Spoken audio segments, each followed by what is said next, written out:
মানসিক গঠনের ক্ষেত্রে ব্রিজের মতো সংযোগ স্থাপনের কাজ করে চলছে বই। শুক্রবার ৪৪তম আগরতলা বইমেলার উদ্বোধন করে এই কথা বলেন মুখ্যমন্ত্রী অধ্যাপক ডক্টর মানিক সাহা। প্রথম দিন থেকে বই আর মানুষের মিলন ক্ষেত্রে পরিণত হয়েছে হাপানিয়ার আন্তর্জাতিক মেলা প্রাঙ্গণ। ব্রিজিং কিন্তু খালি ফিজিক্যাল স্ট্রাকচার না, মেন্টাল স্ট্রাকচারও।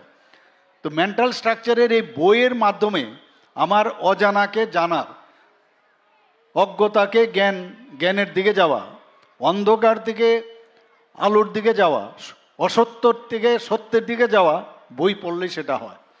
এবং নিজের যে মননশীল যে বিষয় সেটা কিন্তু আরও বেশি সমৃদ্ধ হয় একমাত্র বইয়ের মাধ্যমে। আমি গত বছর এখানে এসেছিলাম, আমি বলেছিলাম আমাদের মধ্যে বই এখন কিন্তু আগে উপহার দেওয়া হতো, আগে যখন বিয়ে বা কোনো জন্মদিন বা যে কোনো অনুষ্ঠান আমরা বই